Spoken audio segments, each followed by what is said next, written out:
Yo, what up? This is your boy T Dub. What's blazing in sports? We are here live. All right, guys. This is the post-fight David Haymaker versus Tony Bellew. Oh my gosh, this fight definitely had its ups and its downs. It was filled with more drama than a soap opera. Interesting fight. Let's talk about it. All right, so the first round, I want to see how both fighters was going to actually come out. The one thing off top you could see is that David was the bigger fighter. Tony did put on weight, but it looked like more fat than weight. Now, in the first round, Tony was definitely the better boxer. David Haye was living up to his nickname, Haymaker, way too much. He was throwing big hooks after big hooks, big rights after big rights, without even setting them up. And Tony, who was very calm, did a real good job of sitting back and countering. And this happened through the first round with David throwing big shots. Tony was definitely more on the defensive side.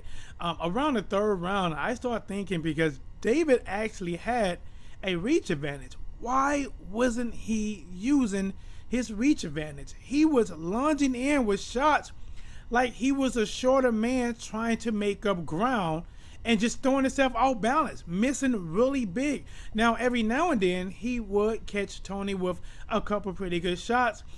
He did make a change in the fourth round where he started just not throwing the big haymakers, and he started throwing some jabs to the body, and that did open up a few shots up top. Now, the sixth round, the drama round, the round that David must have been thinking, oh no, not again. At first it was the toe, now it's the knee. At least we thought it was the knee. I think now they're saying it may be the Achilles heels. I did not watch the post-fight interview. I wanted to jump in, give you my thoughts off top. But David is hurt. Now, Tony, who was fighting very defensive, very much like a counterpuncher, this guy was full steam ahead.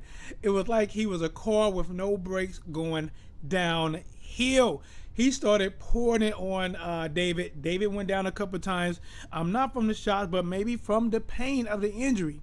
Now, where I said earlier, I tipped my hat off to the referee.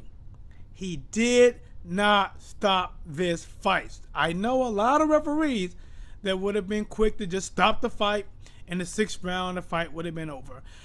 With an injury like this, even though this fight went on, I know that this is not the way Tony wanted to win. When you get a victory, you don't want it to be because somebody got injured and they fighting. And another thing I'm going to take my hat off to is David, because David did not give up. This guy kept fighting.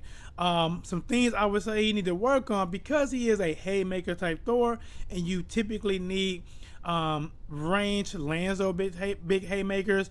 He should have worked on his inside game, because when Tony was coming in with those shots, he should have been able to. I know he can't do a lot, but if you worked on inside game, basically you're not doing a lot of movement.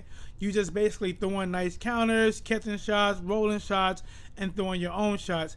He was not able to do that. But like I say, again, I do take my hat off. From the sixth round, he took some punishment. Seventh round, he took punishment.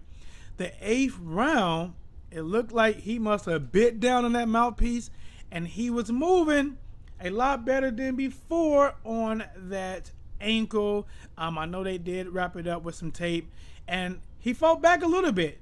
But overall, I mean, he just couldn't put a trigger. He was nothing but haymakers from there.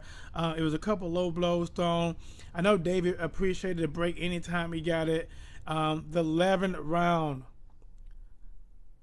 the round that took me back when Bernard Hopkins got knocked out the ring, David Haye gets dropped from a combination of punches. Outside the ring he'd go, but he didn't hit the floor, which was good. He did get back in. He did get up. The referee stopped the fight in the 11th round. Tony pulled off probably one of the biggest upsets in the last few years. He beats David Haye. All right, guys. Whatever you thought about this fight, comment below. Let me know. I admit, I picked David Haye to win this fight. He did not. I'm not sure how the fight would have went if he did not hurt himself, but he lost. He took an L. We will see what goes from here. Subscribe, like, comment. This your boy T-Dub, and I'm out.